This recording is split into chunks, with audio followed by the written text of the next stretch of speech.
Hey, this is Robin from the Ocean, and you're watching Profanity TV.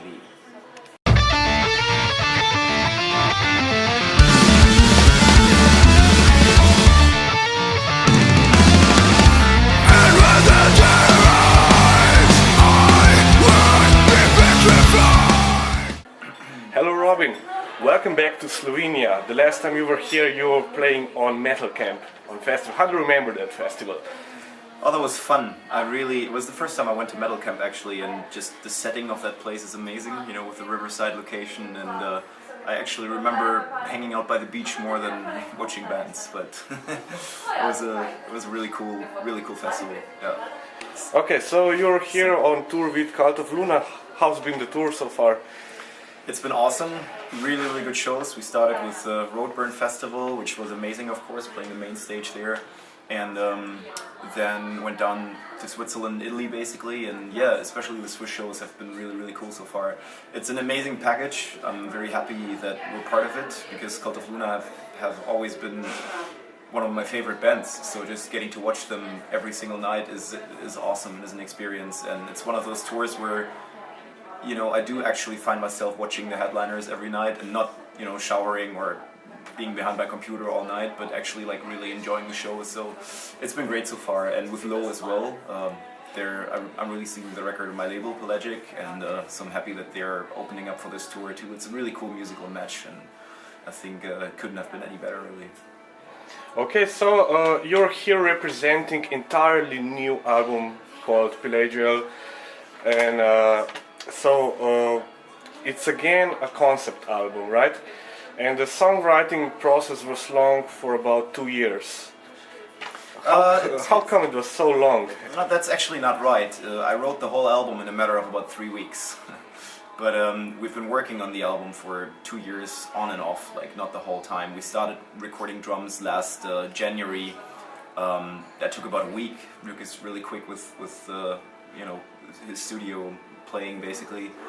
And then we toured Russia and Australia, so for 3 or 4 months we didn't work, and then we continued recording guitars over the summer. Then, you know, continued working on our triple DVD, which is coming out this fall as well, and then continued with vocals. So it's been a process that has been on and off, and it hasn't really taken 2 years. The actual writing process was fairly quick, like I said, only about 3 weeks. So the recording process took longer. The recording process took longer, but that's also because there were lots of pauses, you know, and we didn't like start with the album and then do it in one go basically, but we, you know, started with drums and then had these pauses, and so we just had to make it work like that because we had tours booked, and you know, everyone's living in different countries, so logistically it's not always very easy, so that was the most efficient way to do it, really. So the album represents 5 pelagic depth zones in the ocean. How is this connected to the music? Well, this is the first album where I really had an idea of the concept that I was going to pursue before I started writing the album. So it was meant to be a journey through the 5 pelagial depth zones, or basically, you know, more simply put, just from the surface to the bottom of the sea.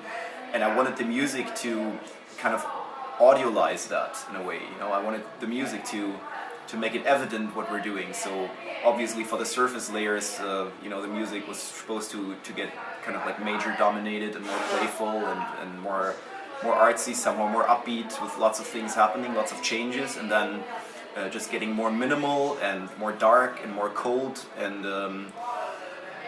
lower in tuning as well, as we're progressing towards the depths of the sea. And that's how I approached the writing process. It was written in one piece and as one piece of music, so whenever, pretty much chronologically too, whenever I was jamming out a riff, I always had an idea whether this was like more like a surface riff, you know, for the first half of the album, or more like a deep sea riff, so to speak. And I really enjoyed approaching writing an album like that, because I've never really done that before. I mean, the Centrics were concept albums too, but here the whole lyrical ideas came in at a point when the music was already written, and they were kind of like just applied to something that already existed, and that was completely different here. Like, all the music was really written to be this journey through you know, through the ocean, basically through the depth zones, and that's what makes this album really particular compared to our previous releases.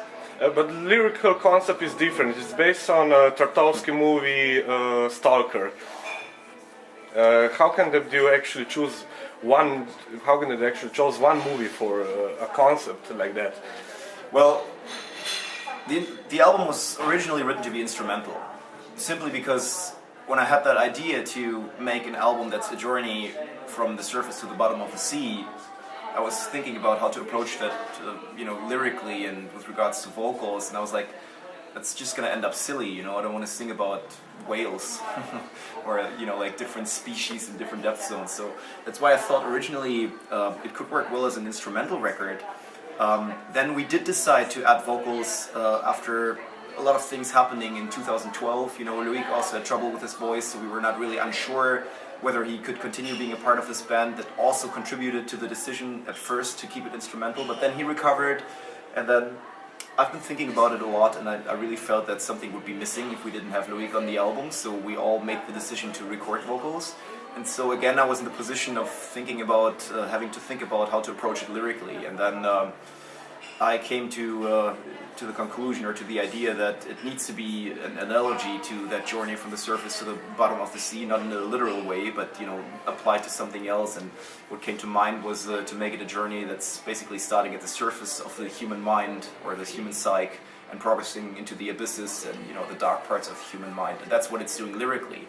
And when I had that idea, that movie was kind of like a very obvious choice, I think, because it is that as well. It is a journey through zones, as a matter of fact, and the three protagonists, they're traveling through this zone and expecting that at the center of this zone their wishes will come true. And the closer they get, the less aware they really become of what they really want to wish for, and the more scared they get as well, because apparently not only the conscious wishes will come true there, but also the subconscious wishes. So it's a very introspective journey, and it's the whole vibe of that movie is just really, really dark, which is also constructed with just like very long and slow camera movements, and the sounds are amazing in that movie too. The whole sound design is just really brilliant. I've been a fan of it for years, and I thought this kind of like fits the vibe of that album.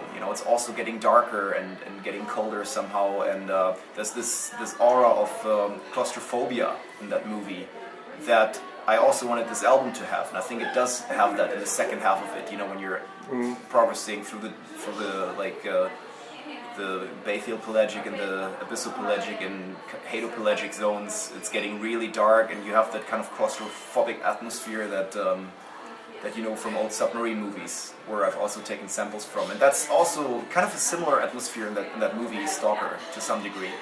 So originally we took all the lyrics from subtitles files of that movie, and I literally just took the English subtitles file and extracted whatever worked, as lyrics. There's a lot of aphorisms in it, a lot of really strong dialogues and monologues as well that just worked out perfectly like that. And so we started recording that, and then our publisher came up and he was like, "You can't do that, guys. It's just you need to get the rights for that." That was my own stupidity in a way, because we have taken poems before that were written by someone else and made them lyrics to our songs. But that was like, for example, "The City in the Sea" on Aeolian. It's a poem by Edgar Allan Poe.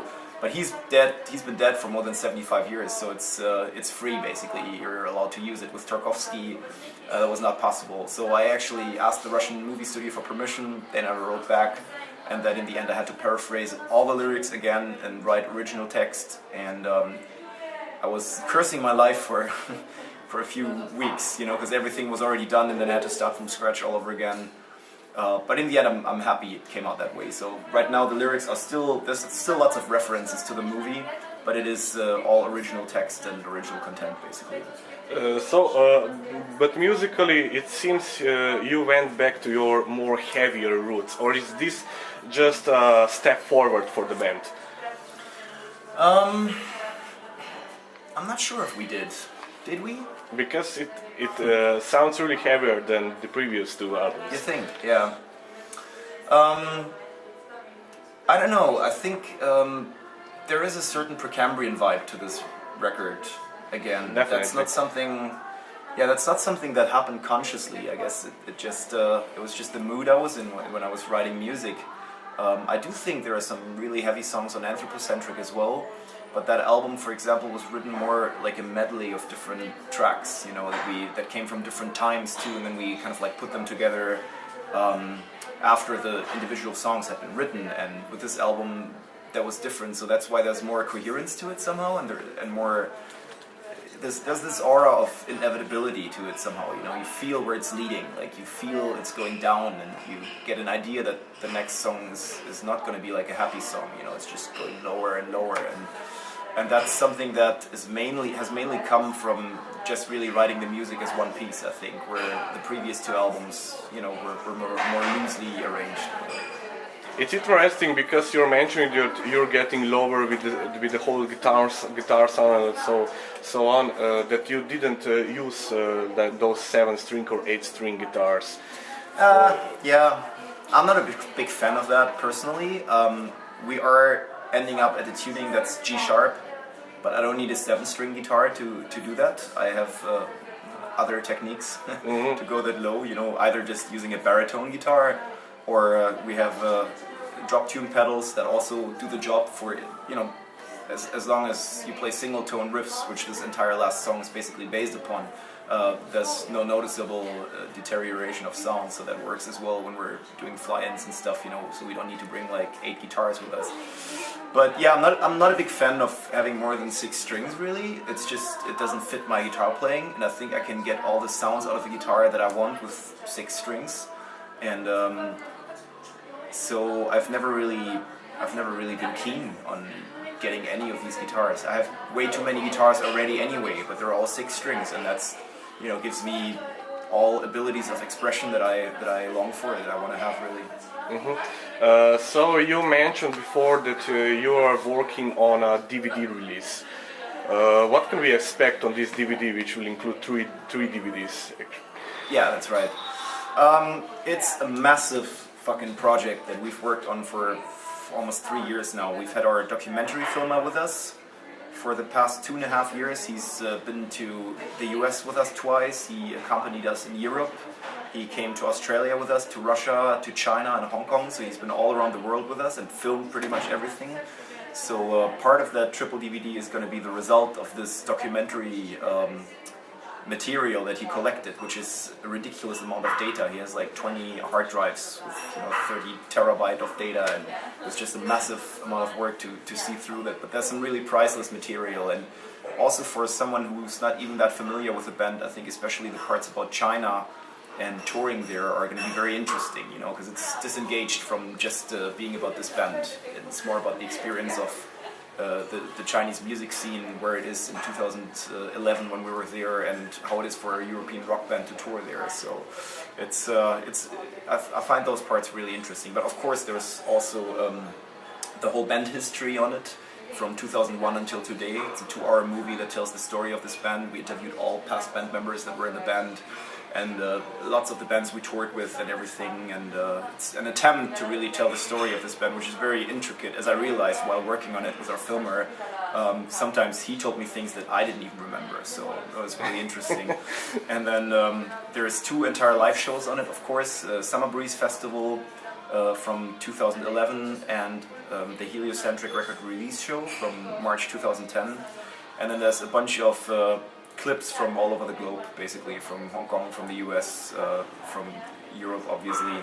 So it's filled with content to the brim, and I think it's going to be a very all-encompassing band DVD that goes far beyond the typical DVD stuff, you know, or the bonus stuff that you get. It's really like a work of its own, I think. So you toured with the previous record in Russia, America, and also China. What are like touring conditions comparing to European club? I would have to answer that for every single continent individually, because it's different everywhere. In the US, generally, as a European band, it feels not as comfortable touring there, because you know, here in Europe we usually get hotels or accommodation sorted out. In the US, that's not very common. Drives are really long, and usually you don't get the same quality food that you get here. So whenever we're touring the US, it's always a bit of a it takes some getting into to appreciate it really, but it's still cool. I love playing there. There's a huge music scene, and some of the drives are just beautiful and epic, and especially in the West, it's just awesome. So it's an experience of its own.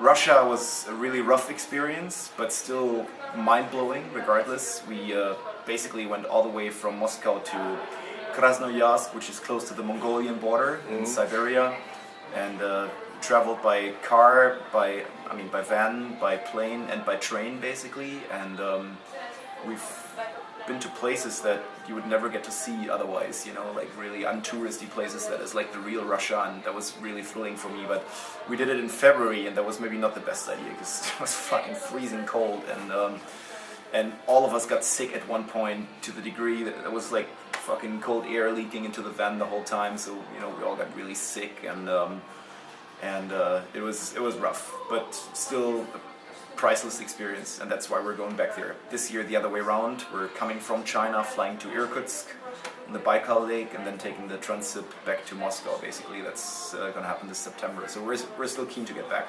And people there are incredibly passionate and hungry for music from the West, because not so many bands tour there.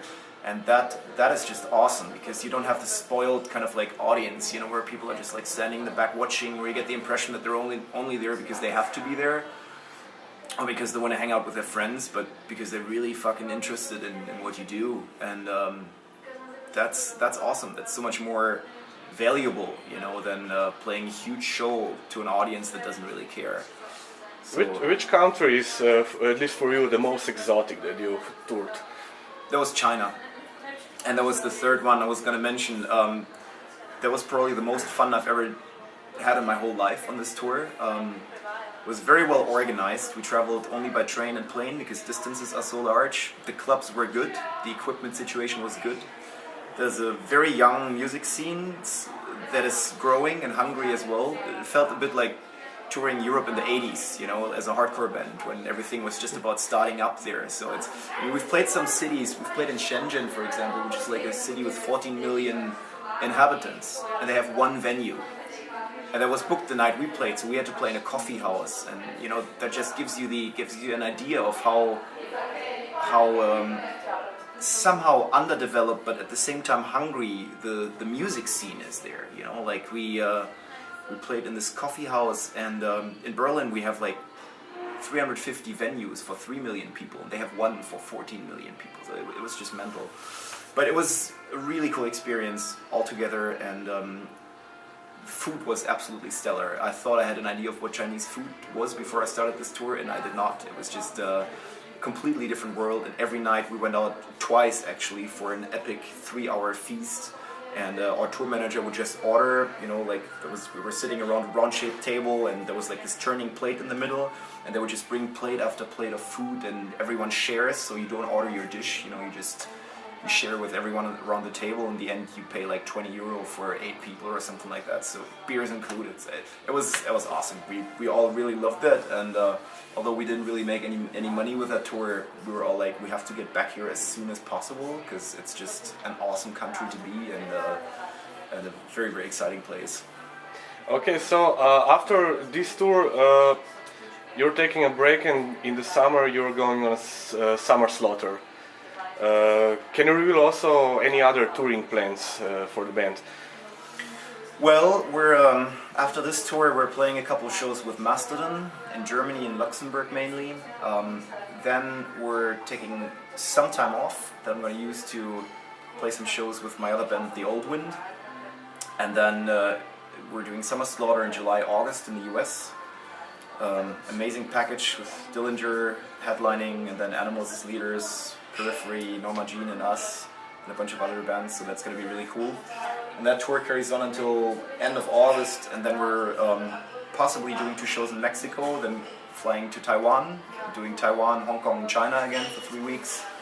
And then we're flying from Beijing to Irkutsk in Siberia and taking the train back to Moscow. So I guess you can really call it a a world tour in a way. It's really going, around the globe once basically. So we're very excited to make that happen. And in October we have 2 or 3 weeks off, and then we're going to be headlining in mostly November in Europe. And that tour still is, just getting started right now, like with the whole booking and sorting out the package and everything. So you're really touring a lot. Don't you ever get homesick? I don't know, man.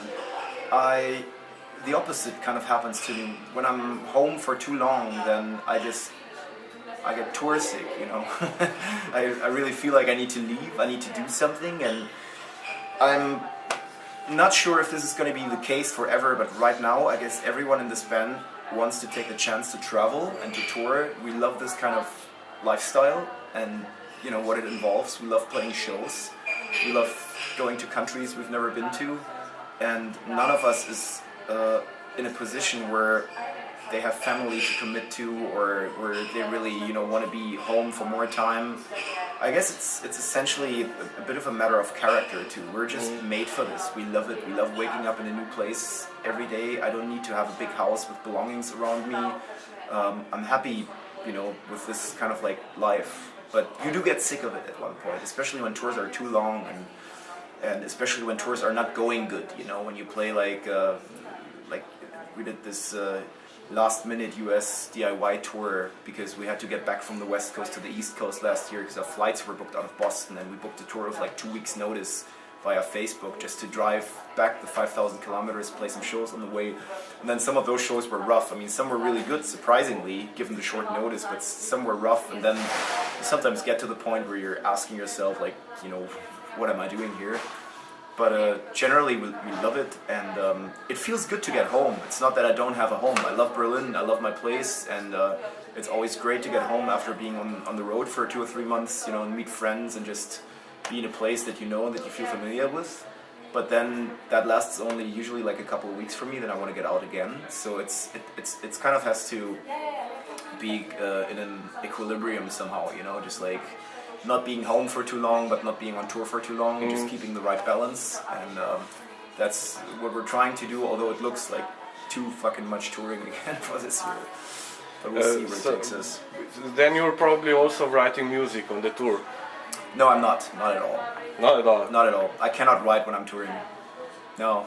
I need to be I cannot really write at home either. I need to be in a place where I have like a wide open horizon.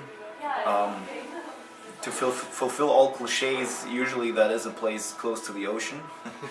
I just really, I need that perspective somehow, and I can't really write when I'm confined in a small room, and even like especially on tour, I just, I have to take care of my label business too, and I have a lot of things to work on during the day, so internet time is always limited, so the 2 or 3 hours that you have, I need to just spend working really, and I just don't have the time and the calmness to start writing riffs when I'm on tour. So that's happening when I'm coming back from tour usually. Okay, so to conclude this interview, do you have any last messages for the fans all over the world, even in China? Well, come check out our fucking show. We have a new album coming out that we're usually playing in its entirety. Not every night when we don't have the video projections like tonight, so we haven't really made a decision. I think the album really has the best effect when it's played from the beginning to the end, but also involving the video projections of the Pelagio movie that comes with a limited edition of the album. So when we don't have the full production, then sometimes we decide to play some older songs because people obviously are keen to hear tracks that they know, and the album has been released in Germany yesterday. In Slovenia it's being released on Monday, so most people don't know the album yet, and yeah, that's why we've kind of like experimented and fooled around with a couple of approaches to the set list, but yeah, on the next tours after the album has been out, we're going to play the album in its entirety, check it out, and come have a drink with us afterwards. Okay, thank you very much.